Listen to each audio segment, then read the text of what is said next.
Napag-usapan natin ang patungkol sa pagre-release ng deadly attack nitong si Obera, pero unfortunately, wala ring epekto ito sa may insect queen na si Pelyod. Pero bago natin simulan itong video na ito, ay i-roll muna natin ang intro. Hello everyone and welcome to my channel, ang inyong source ng Tagalog na Tansura Contents. Sa channel na ito, pinag-uusapan natin ang mga nangyayari sa may Tansura universe. So without further ado, let's get into the video. Nagka-upload nga pala ng solo leveling contents ang Anime Fan Narrations na owned rin ng Anime Kohai. So kung interested kayong manood ng mga contents ng solo leveling, pwede nyong i-check yung link sa may description. So maging itong si Obera nga wala nagawa laban sa may Insect Queen. Kasi kanina pa pala aware itong si Pelyod sa may presence dito nitong si Obera. Tapos ngumiti itong si Pelyod sa kanila. Sabi ni Pelyod, ibabalik niya daw sa mga ito ang mga ibinigay nila sa kanya. Ngayon, naging desperado itong mga nandito.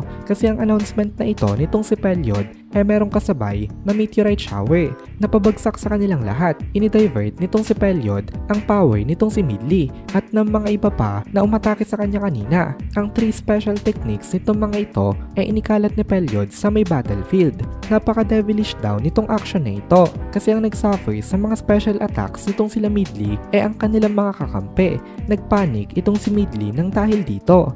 Ngayon nakatingin siya sa may langit. Hindi naman nagpahuli itong si Gopta. Binigyan ni Gopta ng warning ang lahat ng kanyang mga kasama gamit ang telepathy net nila.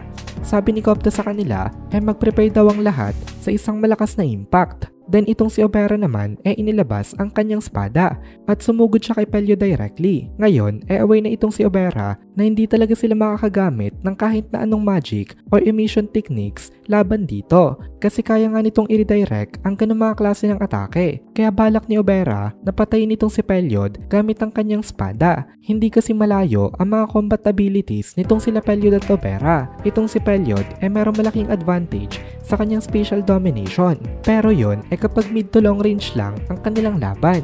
Pero pag close combat ang labanan mahina siya dito. Ang patunay nun hindi nga nagawa nitong si Pelyod na patayin kanina itong sila Esprit at Phobio. Ang plano sana nitong si Pelyod ngayon ang gumamit ng psychological warfare laban kay Obera para kahit malakas ito in a close combat battle hindi siya nito magawang matalo. Pero mukhang nag-fail din ang balak na ito nitong si Pelyod kasi kahit nga pinakitaan niya ng ability itong sila Obera kanina hindi nawalan itong si Obera ng pag-asa. Hindi ito na-discourage na makipaglaban.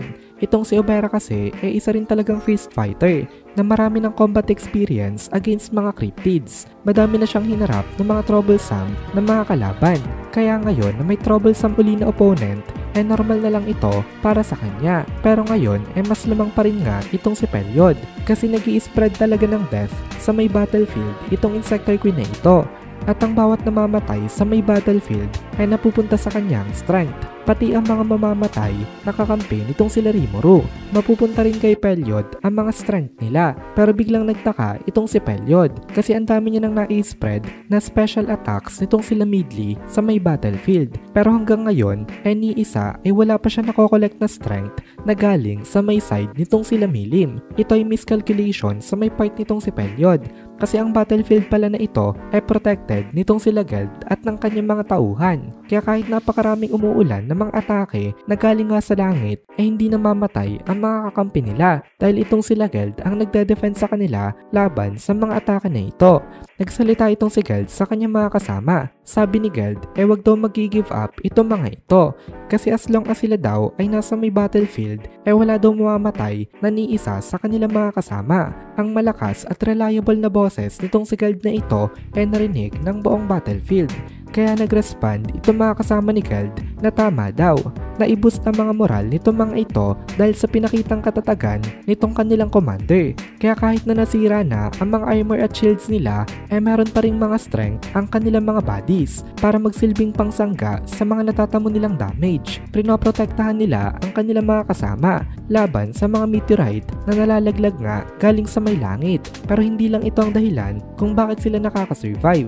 Kasi ngayon, active rin ang mga demons na under nitong si Carrera. Itong mga demons na ito lumilipad sa may battlefield at nagdadala ng mga restorative potions sa mga wounded na mga soldiers. Tapos hindi lang yon, meron pa. Dahil sa belief nitong mga ito sa may demon lord na si Rimuru, naging capable yung mga demons na gumamit ng resurrection magic. Meron dito mga Devil Cavaliers na gumagamit ng God's Miracle. Tuwing may namamatay ng mga soldiers, mabilisan nila na nai-resurrect itong mga ito. Alam naman kasi natin na dito sa may Cardinal World, okay lang na mawasak ang body as long as hindi damaged ang soul mo. Ang mga souls kasi ng mga namamatay ginagather agad ng mga demons para gamitan itong mga ito later ng resurrection. Dahil dito, naiboost ang mga moral ng mga subordinates ni Milim kasi alam nila na kahit mamatay daw sila, pwede pa rin naman na maibalik ang kanilang mga buhay kahit na ito merong time limit. Kaya hindi talaga nag-hold back itong mga ito. Lumalaban sila without any reservation dahil hindi sila natatakot na mawala ang kanilang mga buhay. Nung nakita ito nitong si Pelyod, nagalit siya.